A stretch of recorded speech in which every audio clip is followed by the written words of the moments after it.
Doutora, aqui no Vale do Paraíba a gente já tem uma condição de aumento de casos já verificado do meio de novembro para cá. Dezembro está intensificando esse aumento de casos de Covid aqui no Vale. Não deve ser diferente, a senhora está em Ribeirão Preto, né? Não deve ser Isso. diferente em outras regiões do estado, né? Isso tem acontecido até em outros estados da federação. A senhora já diria que isso já configura uma segunda onda de contágio de Covid-19 ou é um aumento ainda na primeira onda no país? Não, o que se estima, Xandu, é que a gente está realmente numa segunda onda, com aumento de casos de Covid, e a gente já tem novas diretrizes novas não, né? As diretrizes da Sociedade Brasileira de Infectologia estão sendo atualizadas e disseminadas novamente, porque o que se estima é que nós vamos ter mesmo um aumento dos casos de Covid, né? Aqui na Uma segunda região, onda. aqui na região a gente tem registrado, além de aumento de casos, aumento de internações e de mortes também. Isso tem acontecido também aí em Ribeirão Isso. Preto? Também. E a gente já tem algumas cidades do estado que já estão com uma capacidade de ocupação de leitos também bastante aumentada, né? Em Ribeirão a gente também está tendo aumento do número de casos, mas ainda não teve aumento do número de mortalidade de forma significativa. Mas nós estamos tendo também. A senhora atribui essa segunda onda à dinâmica própria da pandemia ou à redução do isolamento, as pessoas começaram a deixar de se cuidar mais? O que a senhora atribui a essa segunda onda?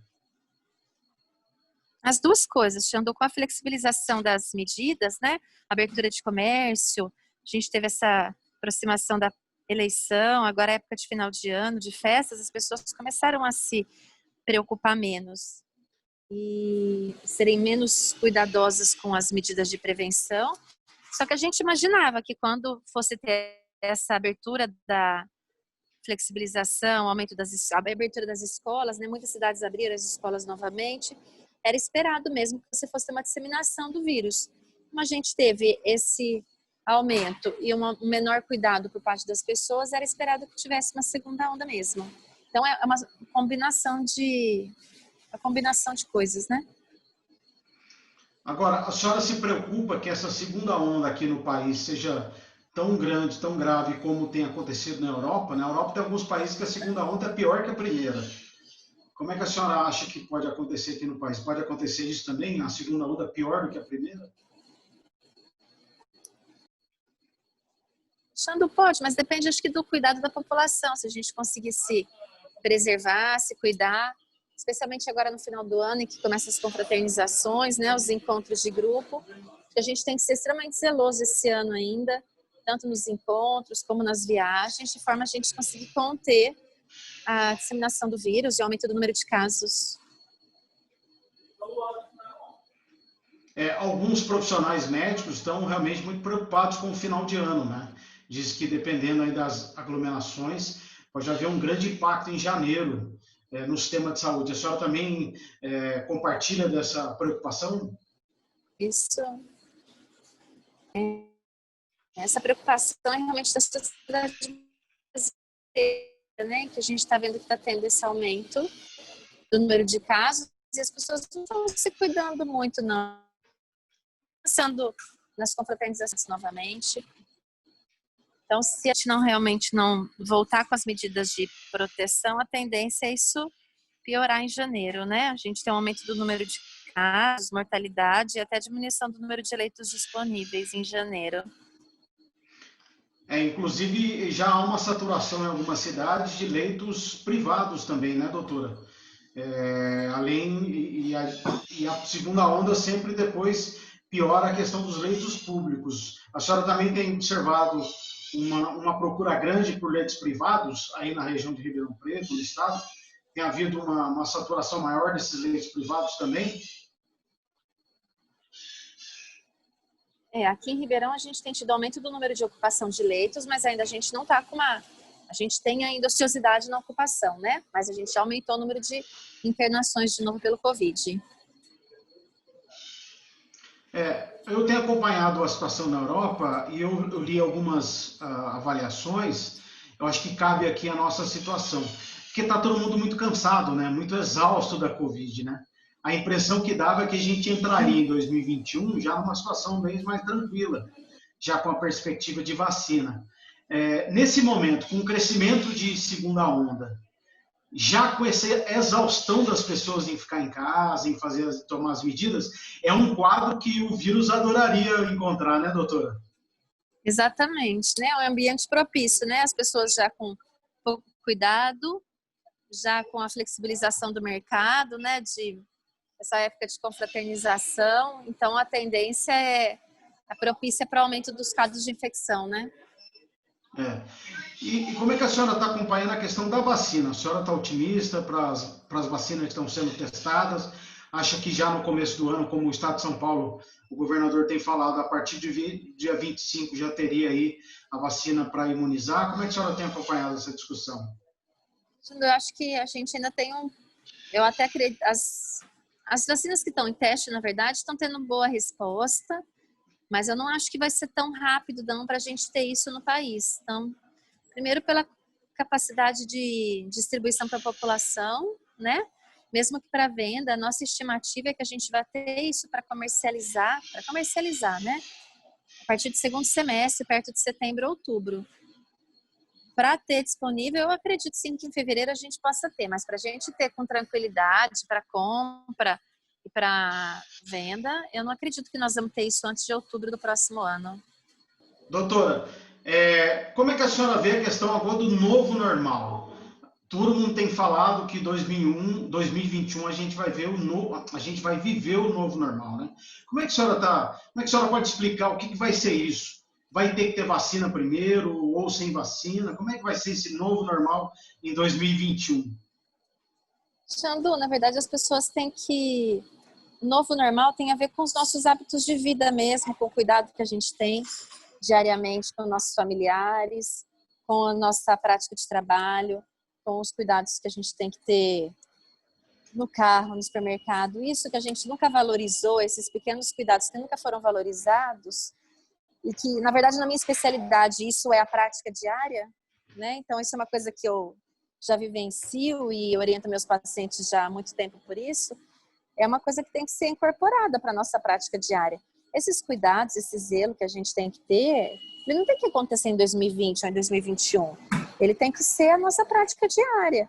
Então, assim, o novo normal é muito relativo, né? A gente dá o nome que quer. Na verdade, esse novo normal já é o que aconteceu com os meus pacientes na minha prática diária. Em relação aos cuidados que você leva para sua casa, para os seus filhos, para os pessoas que você ama, para o seu trabalho, com o carro. A gente sempre foi muito relaxado, né, Xandu? A gente sempre foi muito relapso com a nossa saúde. E a pandemia fez a gente valorizar outras coisas, fez a gente rever nossas prioridades, ver o que realmente é importante na nossa vida. A gente passou, né, para quem soube, para quem está sabendo a pandemia com uma outra perspectiva, a gente passou a valorizar o que realmente é importante, começou a identificar que a gente precisa de muito pouco para viver. E eu acho que para quem soube, para quem está sabendo aproveitar, vivenciar a pandemia, isso é o novo normal. A gente rever nossas prioridades, os nossos cuidados e as nossas práticas diárias. Então, eu acho que é isso. Para quem soube, para quem está sabendo passar por ela, a gente só tem a ganhar com ela, né?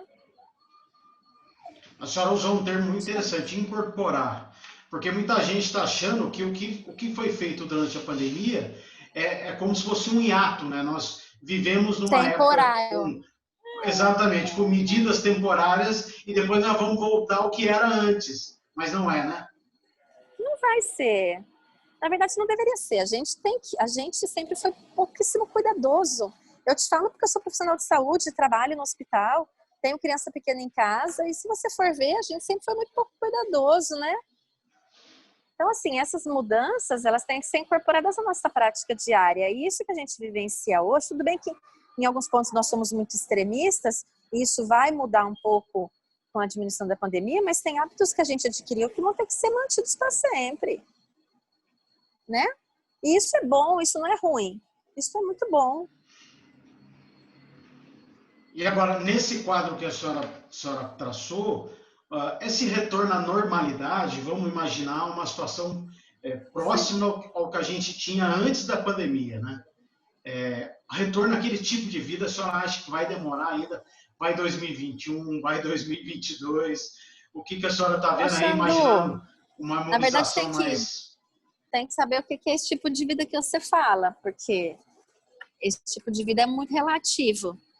Você fala em relação ao que? Abraçar todo mundo, ou frequentar bar, ou não usar máscara. Eu não sei exatamente o que você fala. Não, exatamente isso. A pessoa deixar de ter esses cuidados todos, voltar à normalidade. Isso a senhora acha que deve mudar mesmo, não vai ser como era antes, né?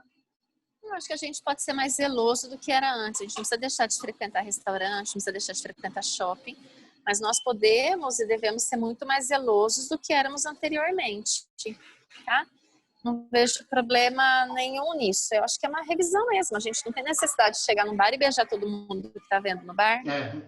Isso nunca foi necessário. Não precisa ser daqui para frente. E isso não precisa voltar à normalidade. Isso não tem problema nenhum. A gente pode ser muito mais restritivo, beijar quem tem necessidade, ser mais amoroso, no caso de contato, né? Nós temos uma mania de contato muito grande. A gente não precisa ter tanto contato assim como a gente tinha. Não sei se é essa palavra. Então, assim, não vejo que é um problema. É que eu vejo a pandemia de uma forma muito...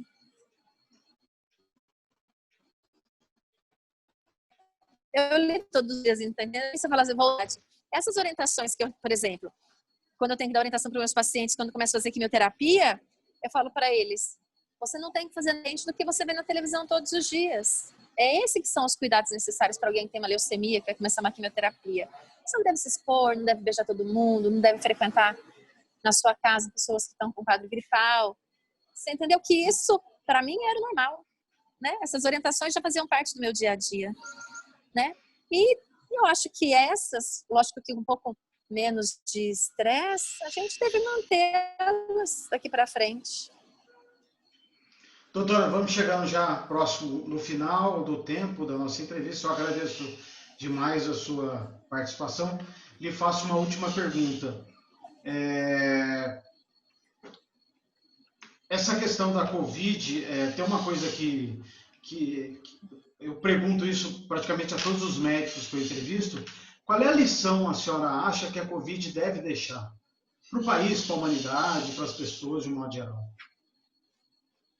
Acho que é isso que eu te falei, Xandu. Acho que a gente está passando por ela para a gente evoluir como ser humano, para a gente rever nossas prioridades, rever quais são as nossas importâncias e o que a gente tem que valorizar na vida. Acho que a gente conseguiu perceber que com muito pouco a gente consegue viver muito bem e que a gente tem que ser grato todos os dias pela nossa saúde, pela saúde dos nossos familiares, pela possibilidade de você poder chegar em casa e abraçar a sua família. Quanto tempo você ficou sem abraçar seu pai, sua mãe? Então, eu acho que a gente tem que passar pela pandemia com essa lição de o que é prioridade para a gente e o que é valoroso para a gente como ser humano. Acho que é a maior lição que a gente podia ter desse ano de 2020. E eu não fecho ele com pesar, não. Eu fecho 2020 com muitos ganhos e muitos aprendizados. Tem sido um ano de muito crescimento.